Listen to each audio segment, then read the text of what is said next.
क्या हो गया आपके लिए जूस आ रहा है अभी, इतनी कम एनर्जी से मत बोलो। Good afternoon everyone. Good afternoon sir. अब ठीक है। So first of all many congratulations to all of you, all the toppers. And आप सब लोग बार बार मेरे को शुक्रिया दे रहे थे, बट आई थिंक वो शुक्रिया की बात नहीं, ऑल ऑफ यू डिजर्व, है ना। हम लोग गवर्नमेंट में किसके लिए काम करते हैं? आप ही लोगों के लिए काम करते हैं। तो इसमें शुक्रिया की बात नहीं, ये तो हमारा काम है कि हम लोग आपको बुलाएं, आपसे पूछें क्या क्या जरूरतें हैं, आपको मोटिवेट करें, और जो जो अच्छे परफॉर्मर्स हैं उनको डिस्ट्रिक्ट लेवल पे रिकॉग्नाइज करें। अभी यहाँ पे मैं बहुत खुश था ये देख के कि काफी सारे बच्चे बेसिक चीजें समझते हैं। जैसे सभी बच्चों ने एक तरह से अपने टीचर्स और पेरेंट्स को थैंक यू दिया, which means that they are grateful कि कहाँ से उनको सपोर्ट मिलता है अच्छे रिजल्ट्स लाने का। दूसरा मैंने देखा कि सभी स्टूडेंट्स ने ये बोला कि उनके जो साथी जो अच्छे मार्क्स नहीं ला पाए उनको भी उन्होंने मोटिवेट किया कि this is not all, there are many more exams to come. और तीसरा जो मैंने देखा कि हार्ड वर्क और स्मार्ट वर्क के ऊपर काफी सारे स्टूडेंट्स ने बोला। तो एक बात तो डेफिनेट है, दैट इज रूम का आईक्यू लेवल बहुत हाई है, and you all are the brightest and sharpest of Kishtwar. जब हम बात करते हैं इसके आगे क्या, क्लास 8 हमने पास कर ली, now all of you are going into class 9।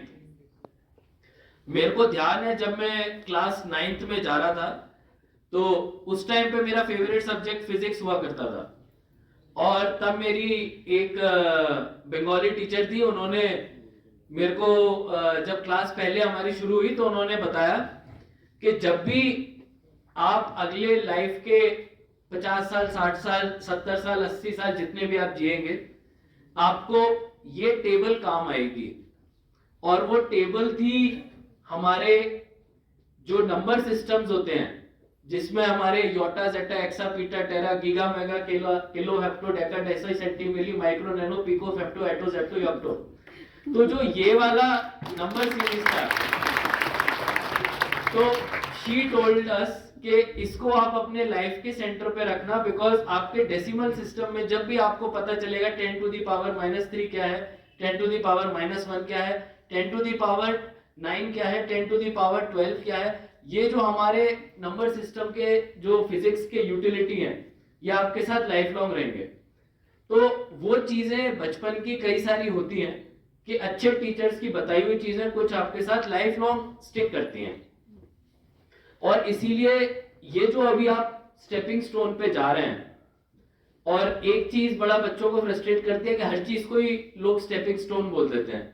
अभी क्लास 9th में चले गए तो ये भी एक ट्रांजिशन है, फिर 10th पास हो जाएगी तो अब जाके असली गेम शुरू हुआ है, फिर क्लास 12th पास हो जाएगी, अब जाके तो आप फाइनली बड़े हुए हो, now you have to compete. फिर जब बड़े हो जाएंगे, ग्रेजुएशन हो जाएगा, तो उससे कुछ नहीं होता, अब तो नौकरी एवरीथिंग, फिर नौकरी आ जाएगी तो नौकरी में प्रमोशन एवरीथिंग। तो ये चीज कभी खत्म नहीं होती, बट इसी में लाइफ का फन है, to aspire and to keep on running, because that is what gives meaning to your life, that is what keeps you motivated. और जितने भी अभी स्टूडेंट्स है वो इस चीज को देखेंगे कि सिलेबस काफी ड्रास्टिकली चेंज हो जाता है क्लास 8th के बाद क्लास 9th में।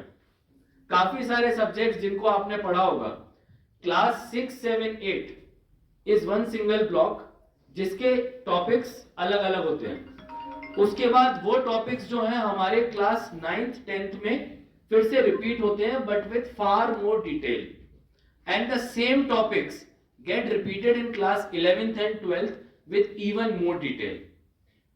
तो हम एक लेवल से दूसरे पे और दूसरे से तीसरे पे जाएंगे। क्लास 6, 7, 8 अगर पहला लेवल था तो अब हम जाएंगे क्लास 9th और 10th पे, और उसके बाद जाएंगे हम क्लास 11th और 12th पे। और हर लेवल का अपना एक मकसद है। पहले वाले लेवल का 6, 7, 8 का मकसद है आपको सबसे पहले चीजों से रूबरू कराना, आपको एक इनिशियल आपको एक्सपीरियंस दे देना हर चैप्टर के बारे में। मान लीजिए ह्यूमन बॉडी की बात करते हैं, तो ह्यूमन बॉडी के बारे में अभी आपने जो पढ़ा है, अगर हम ऑर्गन सिस्टम की बात करें, अगर हम डाइजेस्टिव सिस्टम की बात करें, तो आपने बड़ी बेसिक सी चीजें पढ़ी होंगी डाइजेस्टिव सिस्टम के बारे में। ये स्टमक होता है, यहाँ पे ये जूसेस सिक्रेट होते हैं, इसका ये काम है, ये इंटेस्टाइन है, ये स्मॉल है, ये लार्ज है। अब उसी चीज को आप क्लास 9th और 10th में जाओगे और आप पढ़ोगे कि अच्छा स्टमक के अंदर ये लाइनिंग भी होती है, इस जूस के अंदर ये चीजें होती हैं, इससे ये वाला फूड डाइजेस्ट होता है। फिर जब आप 11th और 12th में चले जाओगे तो फार मोर डिटेल में आप जाके देखोगे कि स्टमक के अंदर क्या क्या बीमारियां भी होती हैं, उसके साथ साथ हर जूस के अंदर का केमिकल कॉम्पोजिशन देखोगे। तो by every stepping stone detailing काफी बढ़ जाएगी उन्हीं चीजों की जिनको आप पहले पढ़ चुके हो।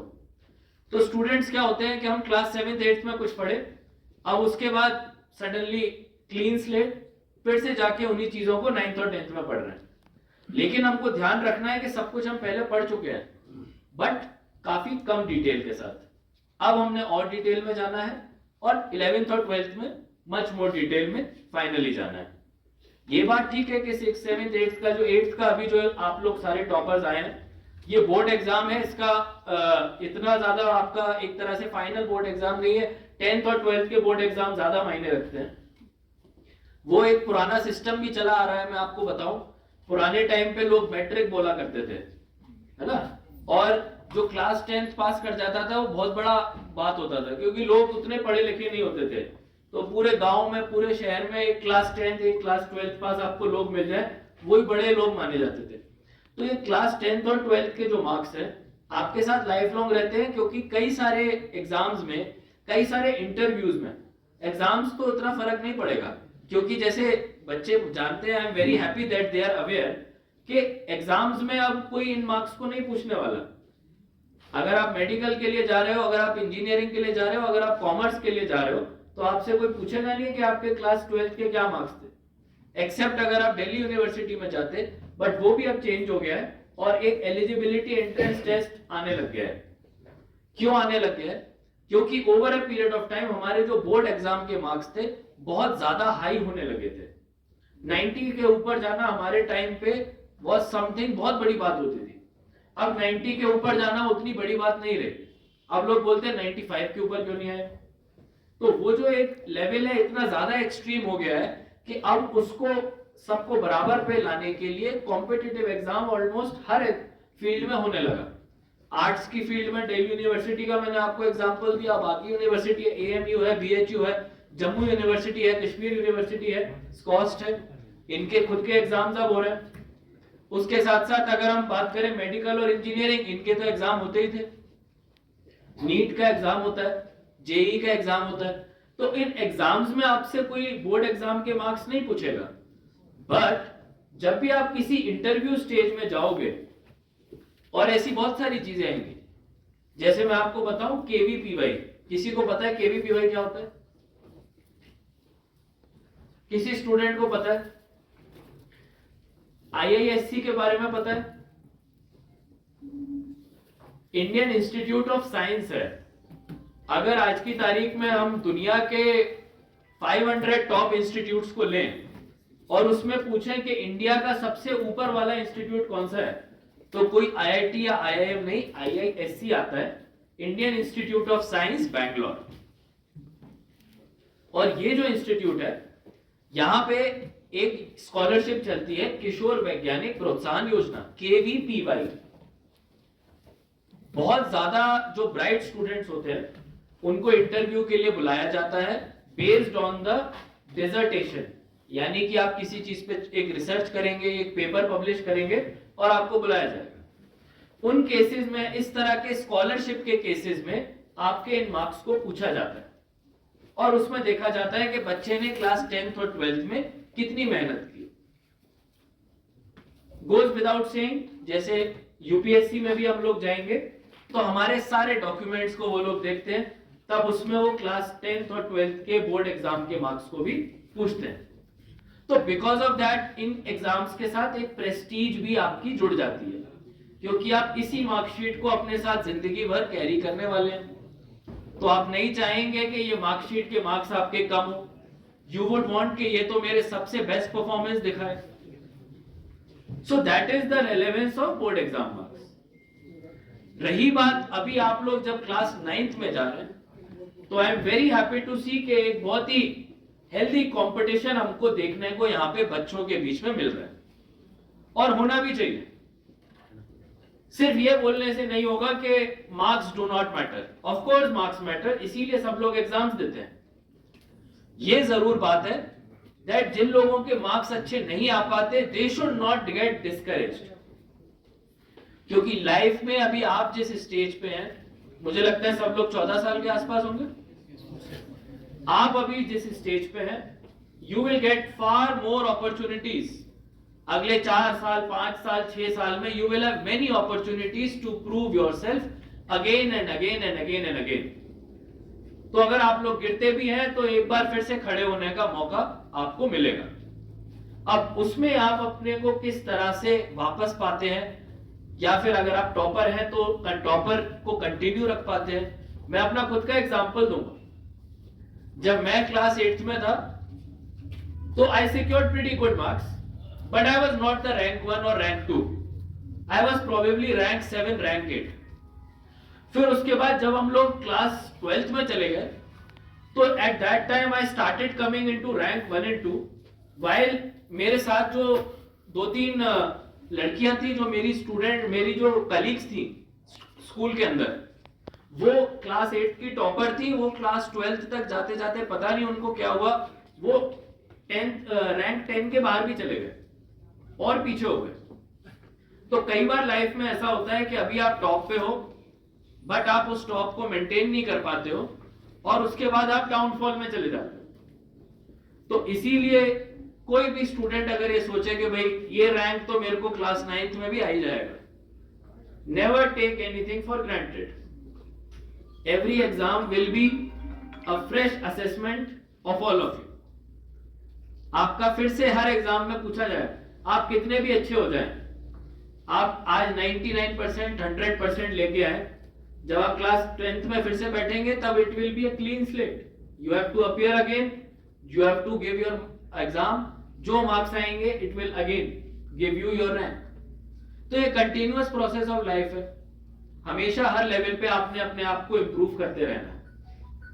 अभी मैं एक चीज और स्टूडेंट्स को बोलूंगा, जैसे हम लोगों ने गर्ल्स हायर सेकेंडरी में लाइब्रेरी बनाई है, उसी तरह से छात्रू, पाडर और बॉन्जवा में भी हम लोग 3 लाइब्रेरीज बनाने वाले हैं। उसके साथ इस बार यूटी गवर्नमेंट के बजट में भी साइंस के लैब्स को लेके काफी एम्फेसिस है, फोकस है, क्योंकि अर्ली एज में आप लोग बहुत ज्यादा बुकिश नॉलेज अगर पढ़ोगे तो आपके कॉन्सेप्ट कभी क्लियर नहीं होंगे। आपने पढ़ लिया और उसको बस आंख बंद करके आंसर शीट पे लिख दिया, लेकिन रियल नॉलेज तब है जब आप उसके कॉन्सेप्ट को समझो, उसके कॉन्सेप्ट को इतना समझ जाओ कि आप उसके बेसिस पे इनोवेट कर सको। और इसीलिए अच्छे साइंस लैब्स बहुत जरूरी हैं और अच्छी लाइब्रेरीज बहुत जरूरी हैं। लाइब्रेरीज में मैं देखता हूं, जब भी जाता हूं, यहां पे भी देखता हूं, everyone reads only competitive exam. सब केवल कॉम्पिटिटिव एग्जाम्स की किताबें पढ़ते हैं। मेरे को लगता है कि मान लीजिए यहां पे कुछ स्टूडेंट्स हैं, आज आपका एग्जाम खत्म हुआ, यू हैव 1 more ईयर जब तक कि आपका फाइनल एग्जाम आता है। You should expand your horizon, यानी कि आप लोगों ने अपनी सोच को बड़ा करना है। दुनिया में क्या क्या चीजें आ रही हैं आप लोगों ने समझना है। For that you have to read even beyond your syllabus. और हमेशा सिलेबस के बियॉन्ड पढ़ने का मतलब ये नहीं कि आपके जो चीजें आपको पसंद नहीं उनको पढ़ने के लिए कह रहा हूं। मैं कह रहा हूं कि कुछ चीजें आपको खुद इंटरेस्ट देती होंगी। फॉर एग्जाम्पल इंग्लिश फिक्शन, हम लोग शेक्सपियर को क्यों नहीं पढ़ते हैं? आज की तारीख में आर्टिफिशियल इंटेलिजेंस इतना आगे बढ़ रहा है, हमने साइंस की चीजों को, जो नई नई टेक्नोलॉजीज आ रही है, उनको क्यों नहीं पढ़ते? और उसमें मुझे लगता है कि समवेयर हमारा जो स्कूल का सेटअप है, उसमें जो लेटेस्ट मैगजीन्स हैं, स्पेशली साइंस एंड टेक्नोलॉजी और करंट अफेयर्स की, वो स्टूडेंट्स के पास आनी चाहिए। आप लोग सोशल साइंस पढ़ते हैं, सोशल साइंस में आपको बताया जाता है कि भाई दिस इज द पार्लियामेंट, इसमें इतनी सीट्स होती है, इसमें ऐसे इलेक्शन होते हैं। हम लोगों ने इसके ऊपर after every 3 or 4 months quizzes और कॉम्पिटिशन्स कराने चाहिए, ताकि ये चीज केवल सिलेबस तक रिस्ट्रिक्ट होके ना रह जाए। Everything that we do should come from inside, because आप जबरदस्ती करके एक लिमिट तक तो पुश कर लोगे। With no offence to my female colleague जो क्लास 8th में टॉप करती थी और क्लास 12th में नहीं कर पाई, प्रोबेबली जब वो पढ़ रही थी क्लास 8th में, तो उस टाइम पे शायद उसने सोचा कि काफी सारी चीजें मैं याद करके बस एग्जाम पेपर में रिप्रोड्यूस कर दूंगी एंड दैट इज ऑल। लेकिन जब वो क्लास 12th तक गई, तब that strategy was no longer working, क्योंकि क्लास 12th में कंसेप्ट्स के ऊपर ज्यादा ध्यान था। और उस टाइम पे आपने उस चीज को सिर्फ याद नहीं रखा, बट उसके साथ साथ उसको समझा और उसका रियल लाइफ में भी मतलब निकाला। फिजिक्स की बात कर लें, Newton's law of motion, every law of motion can be looked around in this place. तो अगर हम हर चीज को अपनी रियल लाइफ से कोरिलेट करेंगे, तो we will be able to have a knowledge which is sustainable and which helps us in the long run. क्योंकि ये जितने भी कॉम्पिटिटिव एग्जाम्स होते हैं, इन कॉम्पिटिटिव एग्जाम्स में कंसेप्ट्स का बड़ा फोकस होता है। याद कितना रखा उतना फोकस नहीं होता, रादर आपने उसको समझा किस तरह से, उस पर फोकस होता है। तो my request to all of you is कि सबसे पहले तो आप सभी को मुबारकबाद, you all have made us proud, so a big round of applause to all of you. Second round of applause to your teachers, education department and your parents. Second वाला कम मत करो, वरना लोग बोलेंगे कि टीचर्स के लिए थैंक यू नहीं दिया। So always be grateful. आपकी सक्सेस में 5-10% आपका रोल रहता है। काफी सारा एलिमेंट लक का भी होता है और काफी सारा एलिमेंट आपके पेरेंट्स और टीचर्स का भी होता है और ऊपर वाले का भी होता है। तो आपने ह्यूमिलिटी से हमेशा नॉलेज की तरफ जाना है, नॉलेज को अपने आप को एक बेटर बनाने का जरिया समझना है। और जो लाइब्रेरीज और लैब्स अभी बने, मैं चाहूंगा कि यहाँ पे आप लोग literature, science and technology, commerce, current affairs, इन सब चीजों को भी पढ़ें। और जो हमारा गर्ल्स हायर सेकेंडरी है, अगर हम उसमें मैगजीन्स के अच्छे सब्सक्रिप्शंस डाल दें, ताकि अभी जो बाकी लाइब्रेरी बनेगी वो तो बनेगी 3-4 महीने में, लेकिन ये जो एक लाइब्रेरी चल रही है इसमें लेटेस्ट मैगजीन्स के कुछ सब्सक्रिप्शन रहे, ताकि लोग सिलेबस के बाहर भी जो भी चीजें पढ़ लिया करें। वरना होता यही है कि सिलेबस सिलेबस सिलेबस सिलेबस, उसके अलावा कुछ नहीं पता, बट ये लाइफ उससे बहुत ज्यादा होती है। तो again my all the best to all of you and all of you do well.